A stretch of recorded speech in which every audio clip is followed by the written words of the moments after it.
Hi అండి, అందరికీ నమస్కారం. అందరూ ఎలా ఉన్నారు? మీరు అందరూ బాగుండాలని కోరుకుంటున్నాను. నేను కూడా చాలా బాగున్నాను. ఈరోజైతే కొత్త గార్డెన్ అయితే శుభ్రం చేశాను ఫ్రెండ్స్. పిచ్చి పిచ్చి మొక్కలు అవి వచ్చేసాయి. అవన్నీ తీసేసి శుభ్రం చేశాను. ఎందుకంటే కొత్త సీడ్స్ అయితే వేస్తున్నాను అనమాట. చాలా వేశాను, చాలా వచ్చాయి. ఆనపకాయ కూడా చక్కగా అన్నీ వచ్చేసాయి. అవి నెక్స్ట్ వీడియోస్లో అయితే మీకు పెడతాను. అవి ఎలా వేసాం ఏంటనేది కూడా మీకు వీడియోస్లో పెడుతుంటాను.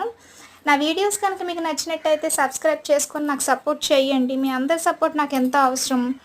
అలాగే నేను ఇప్పుడైతే కొత్త సీడ్స్ అయితే వేశాను. ఇవైతే మా అమ్మగారు మా ఊరి నుంచి తెచ్చారు, కటక్పూర్ మాట. అక్కడి నుంచి రప్పించాను. చాలా అయితే కొంతమందికి ఇచ్చేసాను. ఇంకా ఉన్నవైతే మా తోటలోనైతే నేను వేసాను. ఇవి ఎలాగొచ్చాయి ఏంటి అనేది నెక్స్ట్ వీడియోస్లో మీకు ప్రతిరోజు చూపిస్తాను. ఆల్మోస్ట్ ఇప్పుడైతే టమాటా, ఆనపకాయ, మిర్చి, ఇంకా వంకాయ, సపోటాలు అయితే వచ్చాయి. నెక్స్ట్ వీడియోలో అయితే అవి ఎలా వచ్చాయి ఏంటి అనేది, నిమ్మకాయలు కూడా వచ్చాయి. ఈ వీడియోస్ అన్నీ మీకు పెడతాను.